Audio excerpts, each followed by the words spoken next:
Kolkata cabins, originating in the early 19th century, were modest eateries with curtained cubicles offering privacy, a game changer that allowed women to dine out comfortably. Over time, their menus evolved to feature iconic dishes like chicken cutlet, kobi raji, and fish fry, blending colonial influences with Bengali flavors. Among these, the Bengali chicken cutlet is a classic.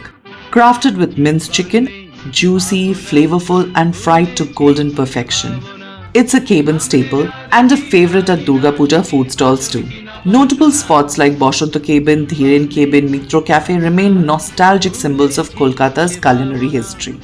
This is episode 3 of Kolkata Cabin Tales, where we explore the timeless chicken cutlet.